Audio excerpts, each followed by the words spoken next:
You are most welcome in Physics in Easy Way। मित्रों, physics in easy way में आपका बहुत बहुत स्वागत है।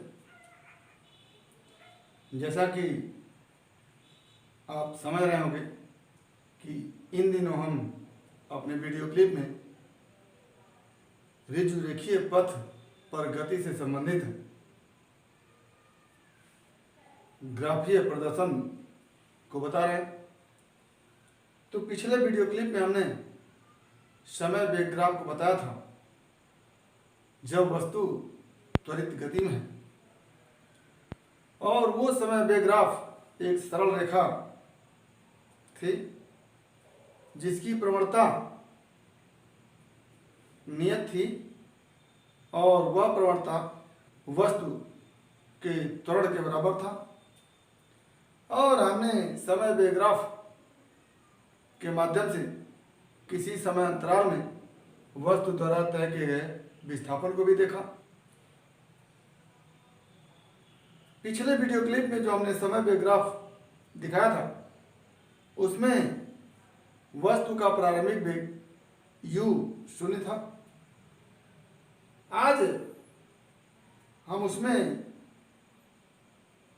कुछ एक तथ्य और बताना चाहते हैं कि यदि वस्तु का प्रारंभिक वेग शून्य न हो करके कुछ हो तो ऐसी स्थिति में समय वेग ग्राफ मूल बिंदु से न होकर के y अक्ष पर स्थित उस बिंदु से होकर के जाता है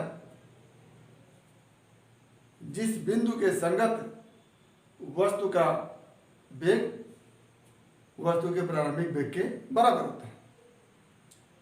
जैसे इसको हम ग्राफ के हिसाब से समझ सकते हैं कि मान लिया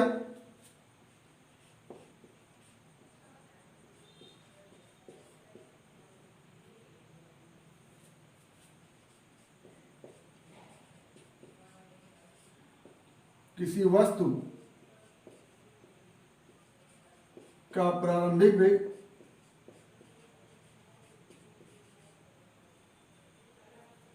u इक्वल टू 5 मीटर पर सेकेंड हो तथा वस्तु में त्वरण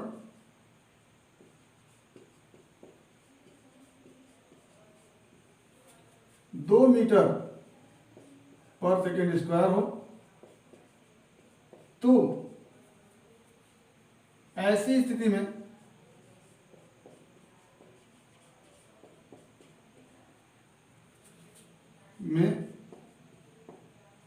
समय वेग ग्राफ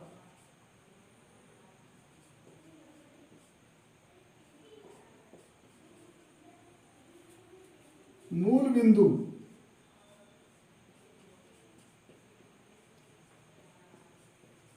से होकर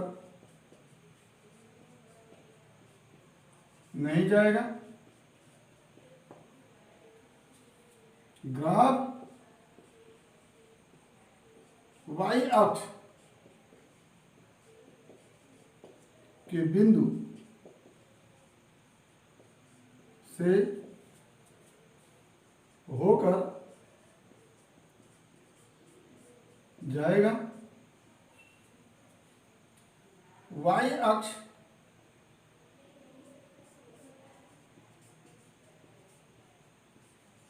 के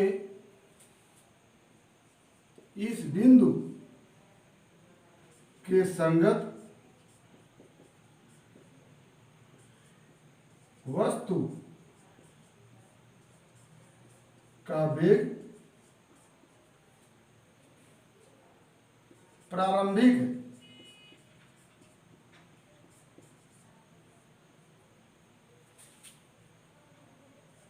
वेग होगा। ये कैसे होगा इसको हम थोड़ा सा देखेंगे। उपरोक्त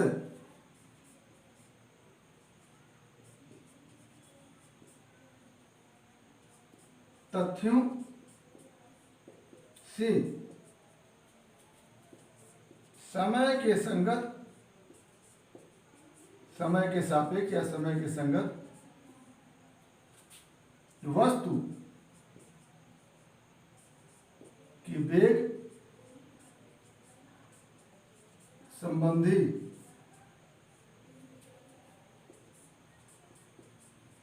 सारणी निम्नवत होगी। तो सारणी खींचने के लिए हम पहले ये समीकरण लेंगे, v बराबर u प्लस ए टी। अब t के अलग अलग मान के लिए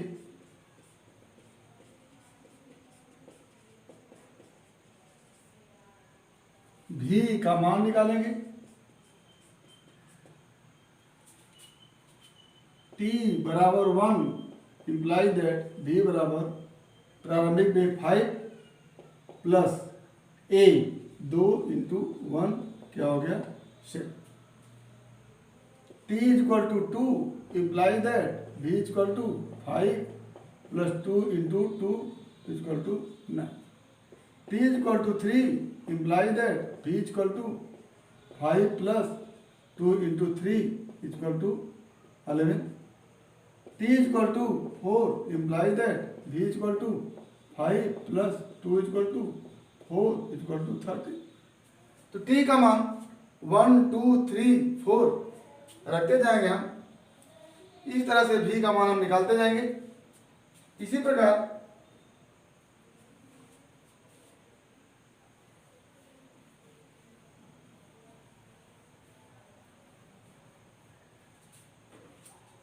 t इक्वल टू 5 पर v equal to 5 plus 2 into 5 15। t equal to 6 पर v equal to 5 plus 2 into 6 equal to 17। t equal to 7 पर v equal to 5 plus 2 into 7 equal to 19। तो इस तरह से आपका वेग बनता आएगा और हम जब सारणी बनाएंगे तो ये हमारी सारणी बन के आएगी।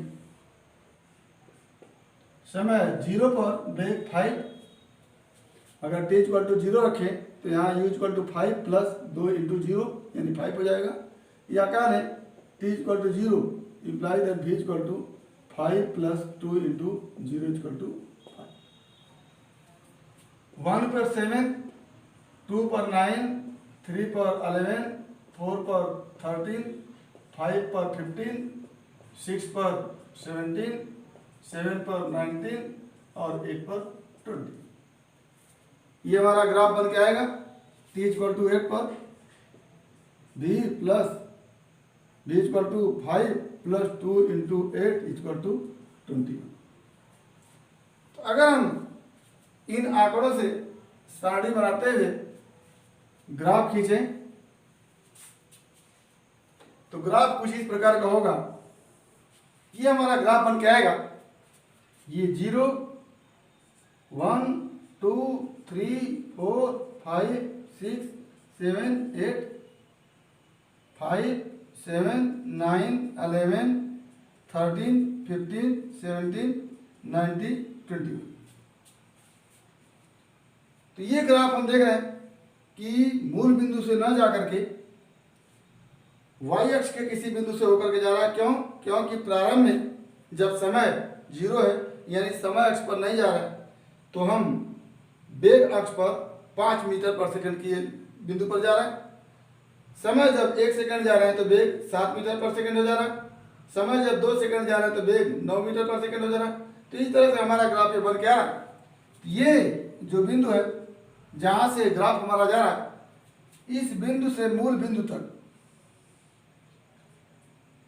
जो वेग होगा उसी को हम प्रारंभिक वेग कहेंगे। प्रारंभिक वेग। तो सवाल में कभी कभी आपको इस तरह का ग्राफ दे देता है, ये समय पे ग्राफ होता है और आपसे पूछ देता है कि वस्तु का प्रारंभिक वेग क्या है। तो जहां से ग्राफ y अक्ष के जिस बिंदु पर ग्राफ काटता है उस बिंदु से मूल बिंदु तक का जो वेग होगा वही वेग क्या होगा, उस वस्तु का प्रारंभिक वेग होगा। और प्रवणता जैसे आप निकालते रहें वैसे निकालते रहेंगे। दो बिंदुओं के बीच प्रवणता, जैसे इस ग्राफ की प्रवणता, ग्राफ एक सरल रेखा है तो किन्हीं दो बिंदुओं के बीच की प्रवणता आप निकालेंगे वो हमेशा बराबर रहेगी। तो 3 और 5 के बीच अगर प्रवणता निकालना है तो 5 के सापेक्ष ये बिंदु पाते हैं और 3 के सापेक्ष ये बिंदु पाते हैं। इन दोनों बिंदुओं के बीच के ग्राफ को हम हाइपोटेनियस या फिर कर्ण ले करके एक समकोण त्रिभुज इस तरह से बनाते हैं। और ये जो वैल्यू है ये आधार के बराबर है और इसका मान अगर नीचे जाए तो 3 सेकंड से 5 सेकंड के बीच 2 सेकंड हो जाता है। और ये जो वैल्यू है अगर वैल्यू है ये जो वैल्यू है इसको लेकर के अगर हम y अक्ष पे जाते हैं तो ये 11 और 15 के बीच का वेग है। तो 11 और 15 के बीच का वेग हम लिखेंगे v2 माइनस v1 बराबर 15 माइनस 11 इक्वल टू 4 और 5 और 3 सेकंड के बीच के समय को देखें तो t2 minus t1 equal to 5 minus 3 equal to 2। तो t2 माइनस t1 निकल गया, v2 माइनस v1 निकल गया और समय पे ग्राफ की प्रवणता जो होती है वो m बराबर tan थीटा बराबर लंब बटे आधार और लंब का मान आपके पास 4 है और आधार का मान आपके पास 2 है। तो लिख देंगे 4/2 बराबर 2 मीटर पर सेकेंड स्क्वायर, क्योंकि समय पे ग्राफ की प्रवणता वस्तु के त्वरण को प्रदर्शित करता है। आगे हम इसी प्रकार के ग्राफ से किसी वस्तु के लिए गति के 3 समीकरण को प्राप्त करेंगे। तो पहले तो हम देखते हैं कि गति के 3 समीकरण कौन कौन से होते हैं। हाई स्कूल में हम 9th क्लास में पढ़ चुके हैं कि गति के 3 समीकरण v बराबर u प्लस at होते हैं, नंबर 1। नंबर 2 होता है s बराबर ut plus half at square और नंबर 3 होता है v स्क्वायर बराबर u स्क्वायर प्लस 2as। ये तीनों गति के समीकरण होते हैं। हम ग्राफीय विधि से इन तीनों समीकरण को प्राप्त करेंगे। तो इसके लिए हम समय पे ग्राफ खींचते हैं और ये मान लेते हैं यही समय पे ग्राफ हमारा है और इसके लिए हम मान लेते हैं वस्तु का प्रारंभिक वेग u है।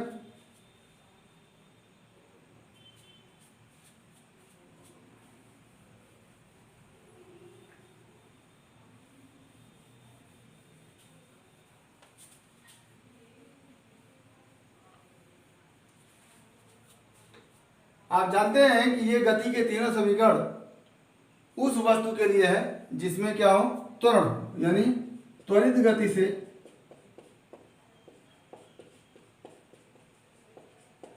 गतिशील वस्तु के लिए ये समीकरण तीनों हैं। और जब गतिशील वस्तु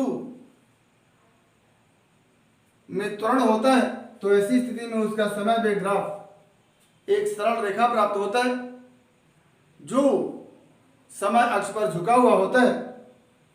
और यदि वस्तु में प्रारंभिक वेग है, अगर प्रारंभिक वेग है तो ग्राफ y अक्ष के किसी बिंदु से होकर के जाता है और यदि प्रारंभिक वेग नहीं है तो ग्राफ मूल बिंदु से होकर के जाता है।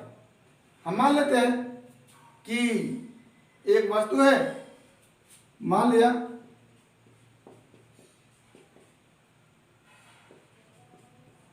वस्तु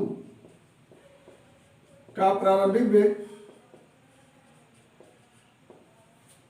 u तथा a त्वरण के साथ t समय में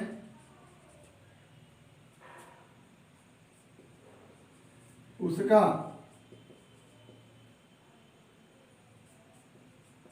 अंतिम वेग भी हो जाता है। तो इस वस्तु का जब हम ग्राफ खींचेंगे तो त्वरित गति है तो उसका ग्राफ एक सरल रेखा प्राप्त होगी ये हमारा वेग एक्सिस है और ये हमारा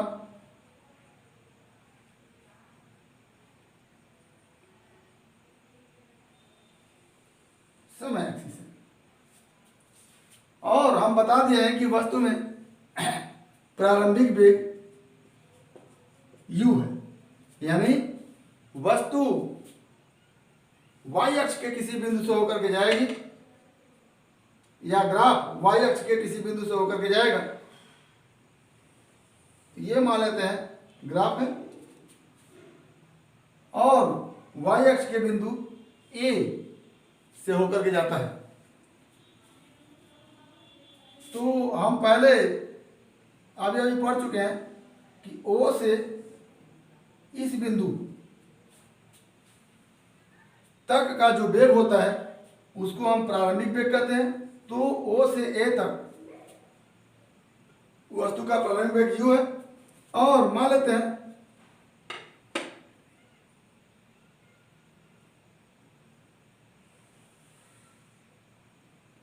कि t समय बाद यहां से लेकर के यहां तक कितना समय है, t समय। t समय बाद वस्तु का वेग v हो जाता है, यानी समय अक्ष पर हम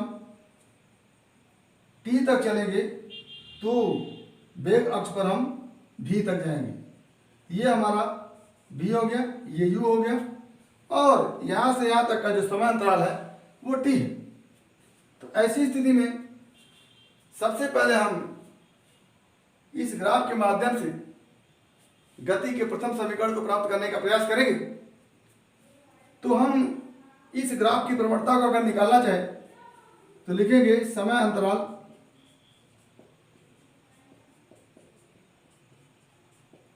t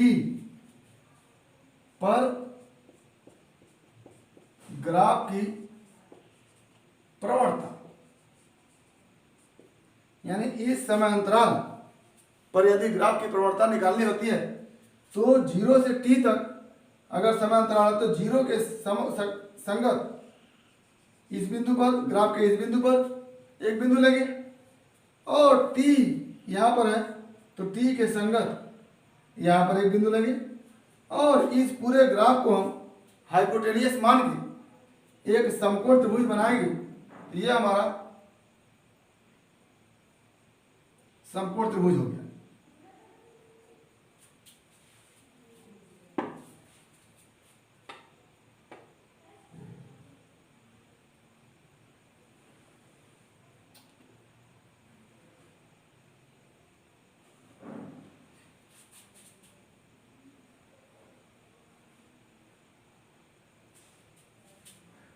और इस समकोण त्रिभुज का ये कोण थीटा होगा। तो ऐसी स्थिति में इस ग्राफ की समय अंतराल t में प्रवणता जो होगी m बराबर tan थीटा बराबर a त्वरण, क्योंकि प्रवणता समय वेग ग्राफ की प्रवणता त्वरण को प्रदर्शित करती है।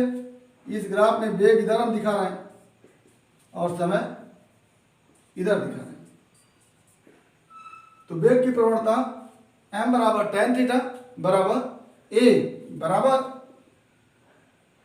Delta v upon delta t, या आप लिखते हैं v2 माइनस v1 बटा t2 माइनस t। ये बराबर हो जाता है v2 का मतलब अंतिम वेग v और v1 का मतलब प्रारंभिक वेग u। तो यहां से हो जाता है v माइनस u अपॉन अंतिम समय t और प्रारंभिक समय 0, तो t माइनस 0। तो क्या हो जाता है a बराबर v minus u upon t, यहाँ से हो जाता है v minus u equal to a t, या कह लें कि v बराबर u प्लस ए टी। ये हमारा गति का प्रथम समीकरण हो गया। तो गति के प्रथम समीकरण को निकालने के लिए हम इस ग्राफ की समय अंतराल t में प्रवणता निकाल लेते हैं। वही प्रवणता त्वरण a के बराबर हो जाता है और वहां से a equal to v minus u upon t आता है और इसको हम ट्रांसफर करके v बराबर u प्लस ए टी गति का प्रथम समीकरण निकाल लेते हैं।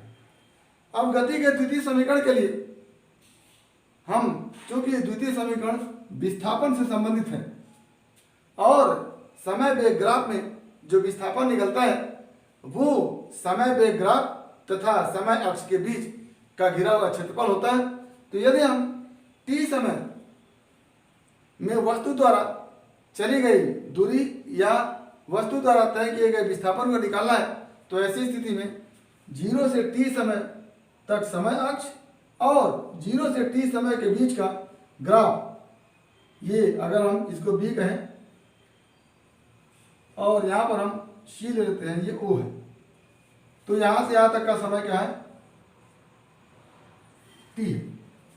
तो हम अगर विस्थापन निकालना चाहते हैं तो t समय अंतराल के बीच समय अक्ष और t समय अंतराल के संगत ग्राफ, तो ये ग्राफ हो गया यहाँ से लेकर के a से लेकर के b तक और समय अक्ष हो गया 0 से लेकर के c तक। इन दोनों के बीच जो घिरा हुआ क्षेत्रफल होगा वही क्षेत्रफल निकाल लेंगे तो हमारे पास मिल जाएगा विस्थापन। तो हम उस क्षेत्रफल को निकालने के लिए ये शेडेड एरिया का क्षेत्रफल निकालेंगे।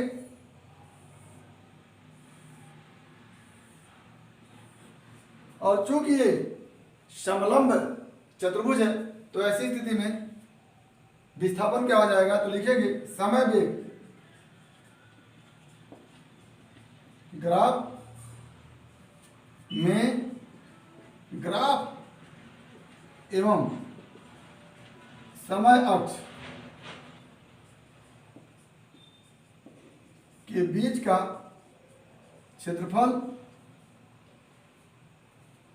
विस्थापन को प्रदर्शित करता है।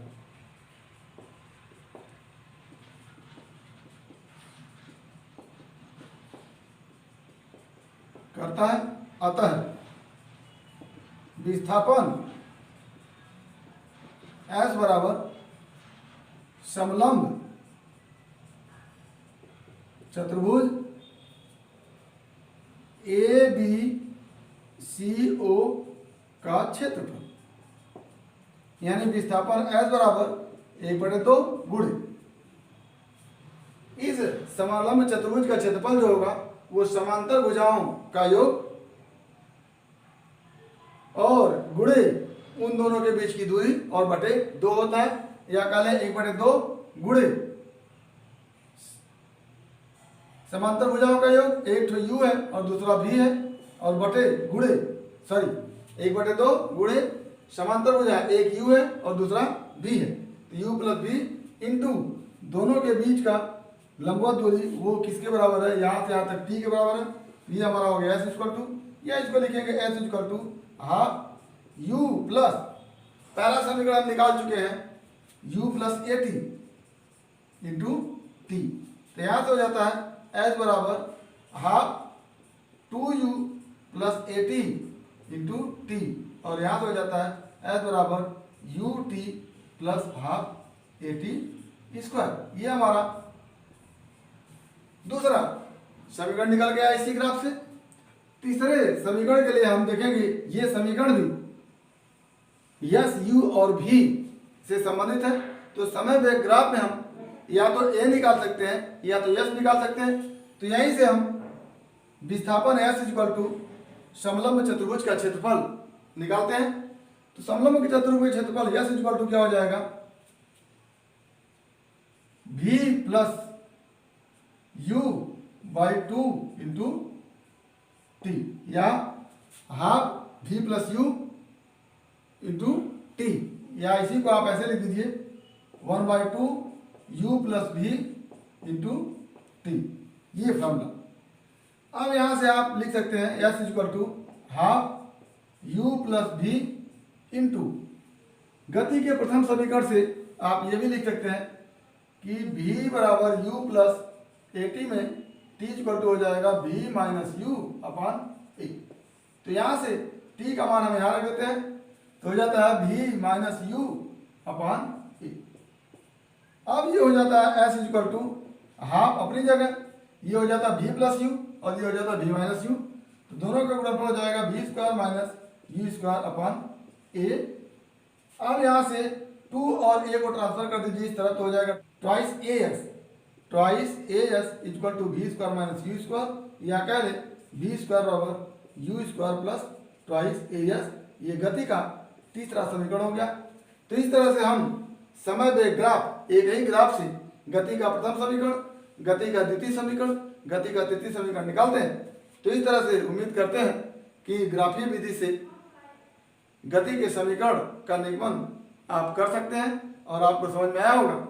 अगर इसमें किसी प्रकार की कोई परेशानी है तो आप हमारे YouTube चैनल के कमेंट बॉक्स में कमेंट करके अपनी समस्या का समाधान कर सकते हैं, या फिर व्हाट्सएप नंबर के माध्यम से आप अपनी समस्या का समाधान कर सकते हैं। और यदि यह वीडियो क्लिप आपको पसंद आया हो तो प्लीज़ लाइक करिएगा, शेयर करिएगा, साथ ही हमारे YouTube चैनल को सब्सक्राइब करिएगा, ताकि हमारा हर वीडियो क्लिप आप तक पहुंचता रहे और आपके फिजिक्स की मुकम्मल तैयारी होती रहे। तो आज बस इतना ही, अगले वीडियो क्लिप में अगला टॉपिक, आज बस इतना ही, धन्यवाद।